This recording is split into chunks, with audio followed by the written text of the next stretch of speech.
তো hello guys, তোমরা সবাই কেমন আছো? তো আমি আবার চলে এসেছি আমার নতুন ভিডিও নিয়ে। তো আজকে আমি আলোচনা করব যে অবজেক্টিভস অ্যান্ড গাইনোকোলজি যে 10 ইয়ার্স কোশ্চেন সেগুলো নিয়ে। তো তোমরা দেখতে পাচ্ছ 2024 সালে কী কোশ্চেন এসেছে এবং সেগুলো মার্কস তোমরা দেখে নিতে পারো। খুব সোজা কোশ্চেন, তোমরা যদি 16 সাল থেকে 24 সাল অবধি সলভ করতে পারো তাহলে তোমরা ইজিতে ভালো নাম্বার নিয়ে পাস করতে পারবে। তো তুমি 2023 সালে কোশ্চেন দেখতে পাচ্ছ, দেখে নাও। কিছুতে যদি অসুবিধা হয় আমাকে জানাবে অবশ্যই কমেন্টে। আর আমার ভিডিওগুলো কেমন লাগে অবশ্যই কমেন্টে জানাবে। ভালো লাগলে অবশ্যই শেয়ার, কমেন্ট, লাইক অবশ্যই করবে।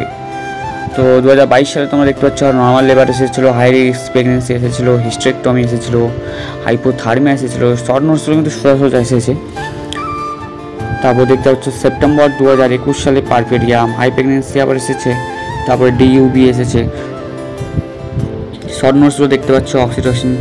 তারপরে আমরা দেখতে পাচ্ছি 2020 সালে যে question diet, warning signs of pregnancy, এগুলো কোয়েশ্চেন তোমরা যদি পড়ে থাকো তাহলে তোমাদের ইজি মনে হবে। আর তোমরা যদি এগুলো সলভ করতে পারো পরীক্ষার আগে আরামে তোমরা 70+% নাম্বার তোমরা উঠাতে পারবে। তো 19 সাল দেখতে পাচ্ছ কি কোয়েশ্চেন এসে, তোমরা বেশিরভাগই দেখতে পাবে যে একটা কোয়েশ্চেনই বারবার করে রিপিট করা হয়েছে।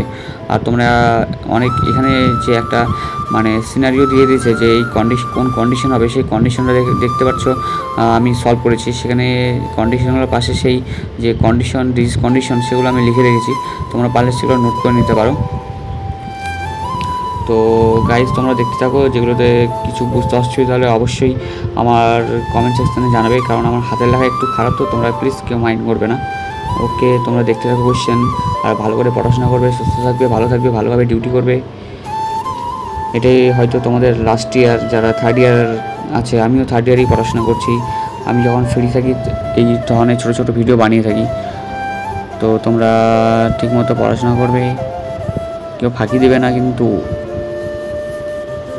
খুব সুন্দর সুন্দর কোয়েশ্চেন এসছে।